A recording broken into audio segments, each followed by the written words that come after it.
So it's a short tutorial to just add a shadow layer to our comp. So um,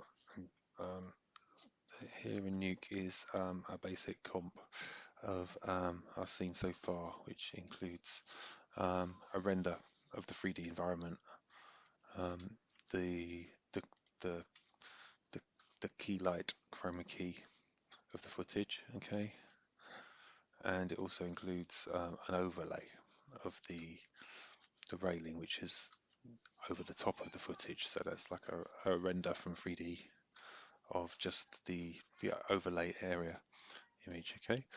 Um, so so assuming you set up your lighting and you're happy with the render and everything, but you really want to add a kind of shadow of Ollie into the 3D scene. Um, Here is a way I've figured out of getting that render from Maya. Okay, in the scene. So the first thing you'll need to make this thing is you'll need a black and white version of Ollie rendered out um, from Nuke to take to Maya. So if you remember, we've already made these half resolution images. They're just they're basically taken from the key light, um, and were rendered as PNG sequence. Do you remember that? So we have an alpha channel of Ollie as a half resolution image. See, it's half a normal resolution there, 960 by 40. So if we have that one, we can then bring it into Nuke here, get a read node to bring in the PNG sequence. Okay, so you just find your half resolution PNG sequence, the Alvejano volley. Okay, and what we're going to do is we're gonna switch that alpha channel to become the RGB. The first thing you do is hit tab and find the shuffle node. Okay, the shuffle node brings up the little switchboard here. So our alpha, which is the white one, that input is going to go into all the blue, the green, and the red, so that now our image channel is white on black. Okay, so you've got the white on black. To make it into a shadow, we just need to switch it around. So hit the tab, find the invert, which will just invert the colors. Okay, to make it black on white. And you might want to have your shadow a bit blurry, so just put a blur. It's letter B for a basic blur. Letter B on the keyboard, bring a blur up, and you can just crank it up so it's slightly soft edged. Okay, and we got a sequence there that we can then write out with an W node, write it out and save that.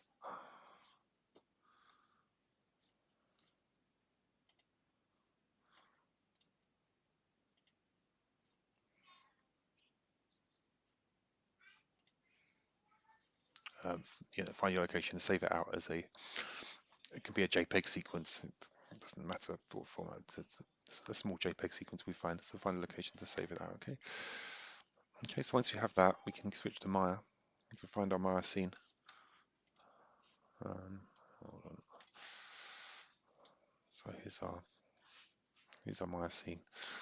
Um, you may remember. So now it's looking for the camera. It's got the image plane.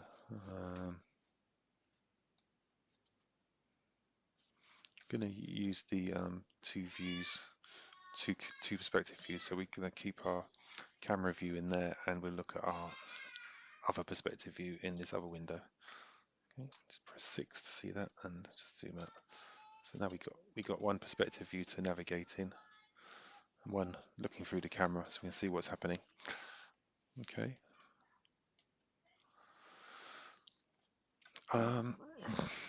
So the first thing we want to do is to get this plane to not cast any shadows, because we don't want a big rectangular shadow anywhere. We want to project through it. So when you open it, it should have a tick on that box saying cast shadows. Switch that off so it doesn't cast any shadows. Okay. Then you need to create a spotlight which will project the shadow onto the wall. So there's a spotlight and lights the spotlight. Okay, comes in facing the wrong way probably, so spin it round.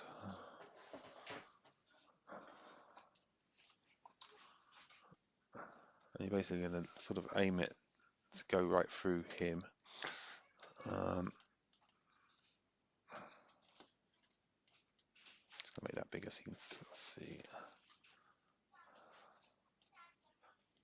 So you sort of got to decide which direction that shadow's going to project, but it wants to basically project light onto him and make a shadow roughly where he is. And takes a bit of moving around and jiggering around to get it the right place. Something like that. Try not to let it go through the ceiling, otherwise it will project a shadow of that ceiling on. It'll just be a big black coat on everything.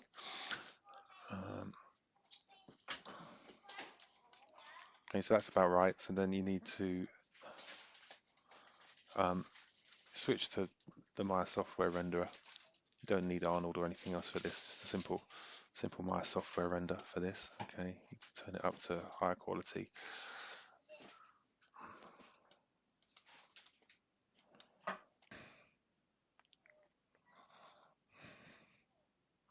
Yeah, so you can see automatically they've got this okay, so we've got this very harsh spotlight still, but we can soon get rid of this. But we can see there's a shadow which distorts across the surfaces, which is kind of what we're wanting. It's actually quite accurate. It seems to attach to his feet. So we've still got Ollie in there just so we can sort of see where the shadow will line up with him when we do the final comp. We'll get rid of him for the render pass, for the render of this shadow.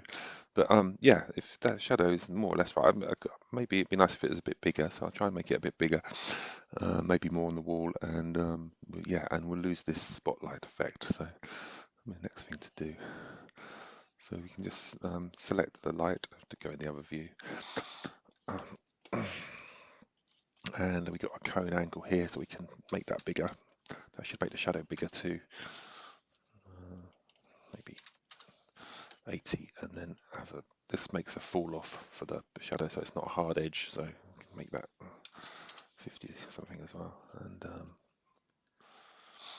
we'll just try re-rendering that. And the shadow gets repeated, which is a bit annoying, but yeah, so I might have gone a bit overkill, so I'm just going to dial that back to a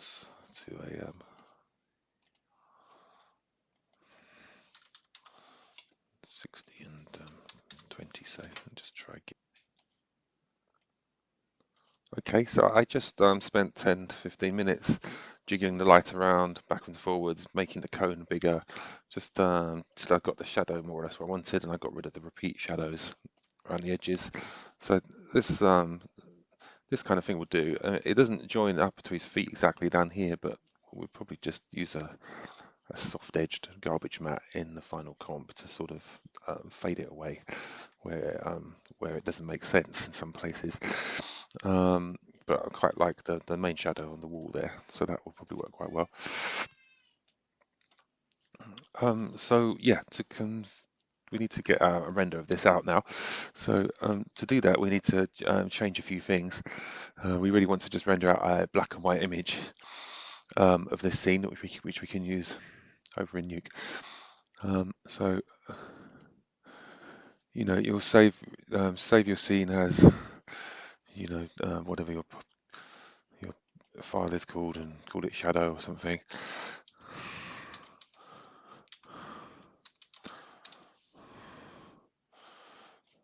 Okay. And then you're going to get all of the physical objects in the scene. Select them all. It's my sort of just use the outliner, select all the objects, and then I'm just going to change the material on them to a new material. It'll just be a Maya Lambert material. Okay, just make it white, high diffuse.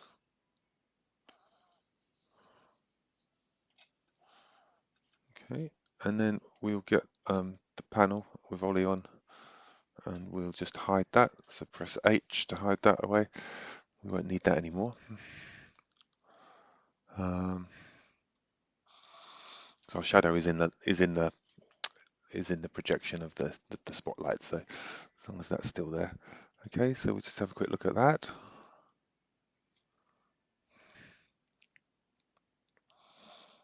Okay, so we're getting a grayscale image. Now, my ceiling is very dark here. So that's not great because that would darken our ceiling in our scene too much. So for this object and the back wall, and also this railing shouldn't have this shadow here. It's like it's casting a shadow over the railing, and in fact, he's standing the other side of the railing, so it shouldn't be there. So this object and the ceiling and the back wall, I'm going to make them an ambient white so that there's no shadows cast on them. Okay, so just take that out of the way, and I want to select the ceiling, the back wall, and the floor. No, sorry, not the floor, the railing. Okay, and I'm just going to assign a new material on those as well. So that could also be, well, it could be a surface shader or a Lambert with the ambient switched on. So just use the Lambert, make it white, diffuse white, but also the ambient color. If that's white, then shadows cannot be cast on it because it's emitting its own light. Okay, so yeah, that will cancel out any shadows. If you left it halfway, you'd have a sort of grey shadow. All the way means no shadows can be cast on those objects. You see they become pure white in our scene. So if we just render that again, you can see we're just getting shadows on the floor and on the wall and the door where we want them to be, not anywhere else. And other areas. Okay, so there's this, yeah, we got this shadow pass, which we can now, you can use this by comping into Nuke. So I'm just going to save the still, but you could set this off as a render for the whole sequence all the way through, and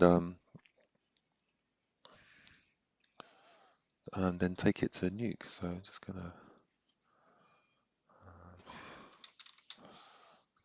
shadow AT. It's a PNG, that's fine. It could be a JPEG. We're just going to use the image. We don't need an alpha channel for this. Okay, so we're going over to Nuke.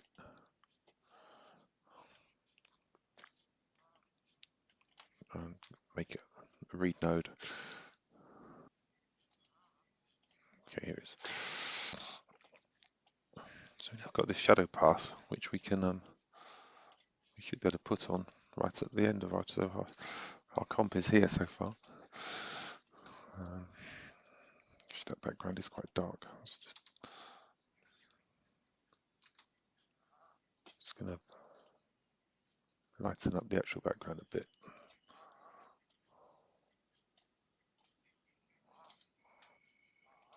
Okay, and then we get our shadow, and we can merge that on, I think. So adding that to the scene. It may be the wrong resolution. We should find out. So switching it over to a multiply,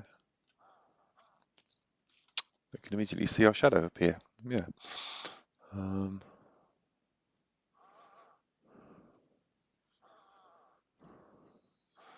So my first thoughts is the shadow goes over Ollie, so it's probably best to take that out and put it into the background before he goes on. Okay, so just moving it up the tree so that it merges onto the background at this point, and then Ollie goes and sits on top of the shadow now. Okay, which is quite good. And if the shadow's doing anything odd, like continuing off that way where you don't really want to see it, um, it's like I said, you need to make a roto spline which goes into the mask of that level. Okay, and then you can mask off a region or something.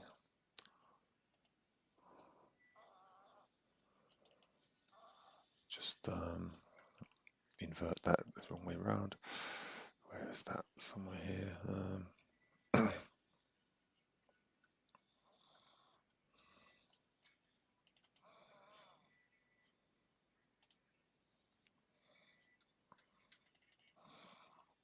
going to give it some feathering so that you can feather it really, really 300 pixels or something. So, oops, 100.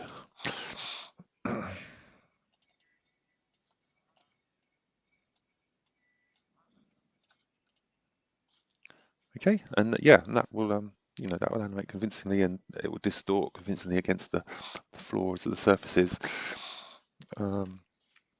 It's still a 2D projection, so it might not work on more complex shots, but if you're mainly projecting onto one wall with a bit of distortion across the floor or a ceiling or something, it should make quite a good additional element to your sequence to have that shadow in. And obviously, if it's too strong, you've got the controls in the merge to dial it down to 50% so that it's not so prominent. You might want to maybe blur it more. So just pressing B on the shadow path here. We just make now it's very subtle, but because it will be moving footage, because it's just a still hit, but because it'll be moving footage, it will follow all of his actions, and it will, however subtle, it'll add a bit of realism to your scene and make it look a lot more 3D. So it's worthwhile adding if you're considering it. Yeah. All right. Thank you.